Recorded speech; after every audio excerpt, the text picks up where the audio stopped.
Ever come for a test? Did you use Starbucks or Monster Energy? I know I have. We as college students live on caffeine and it affects us positively and negatively. In a recent nutritional journal by Dr. Joseph Napick, he notes that 90% of US Americans consume caffeinated beverages. I know I am guilty of doing that too. Today, I'll be going over what caffeine is, what are the benefits, what are the negatives, and what we can take away from this. First, let's discuss what caffeine is.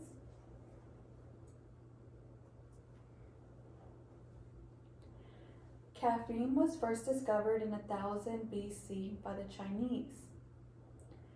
It was also discovered in Ethiopia in 850 AD in the form of caffeine. Caffeine is in 60 plants and byproducts of food we enjoy today. Its chemical name is trimethylhexane. It is a bittery, highly reactive substance, as you see here.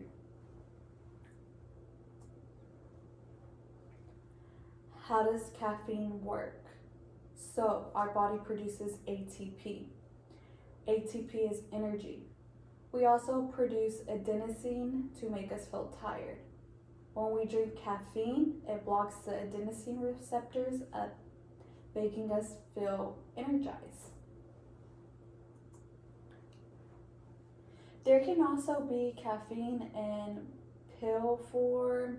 You can use it in pre-workout to create the desired effect of extreme alertness and to get tasks done.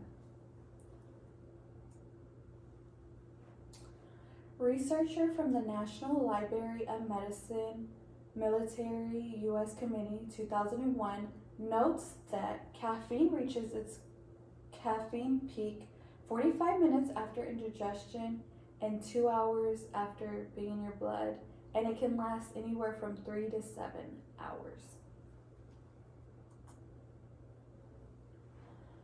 Pretty much everything has caffeine. I would recommend checking your labels and seeing what caffeine intake it has, if any. I know that some waters have caffeine. Even lemonade from like Panera has caffeine. If you take a look here, this is some popular products, and it shows the milligrams of how much caffeine is in it. Now that I've told you what caffeine is, let's discuss the benefits. As stated before, caffeine allows you to do tasks and be very alert when needed, even when you're tired. A finding from Harvard School of Public Health notes that there are benefits from caffeine. It decreases the likelihood of disease, depression, as well as liver cancer and heart disease. There are also many other benefits from caffeine when taking it in moderate dosage, which is 400 milligrams.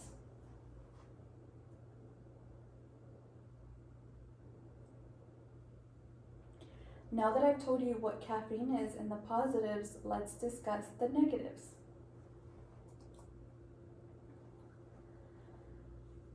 Consuming caffeine can also allow you to be dependent, which creates great irritability, insomnia. I know I've had that. You become dependent on it, etc.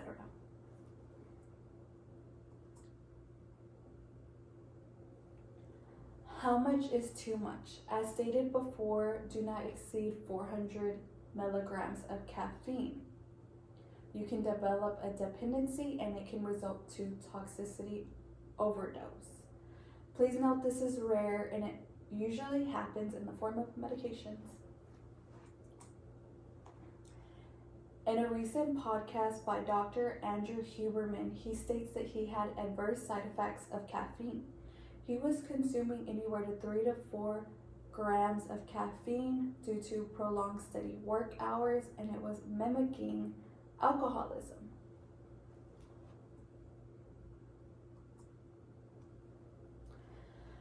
Please be advised that some medications have negative reactions to caffeine, such as asthma medications, blood pressure medications, etc.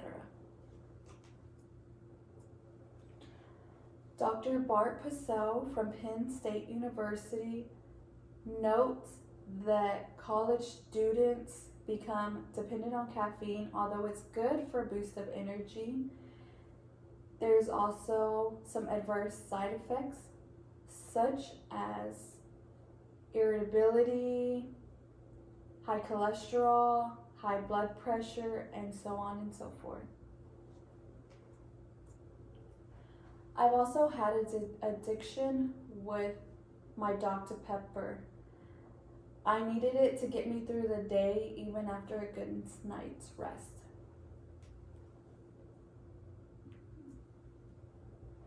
Now that I've told you the positive and negative effects and what caffeine is, I hope you can better make informative decisions than you did before.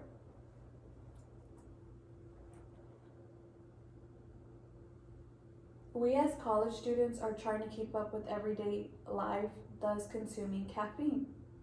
I know I use more than the recommended dose of caffeine. Today, we discussed the positive and negative effects and what caffeine is. Caffeine is out there everywhere, and influencers are promoting it, and it's never going away. I hope you are better informed of the positive and negative effects of caffeine and you have a greater understanding. Thank you for your time.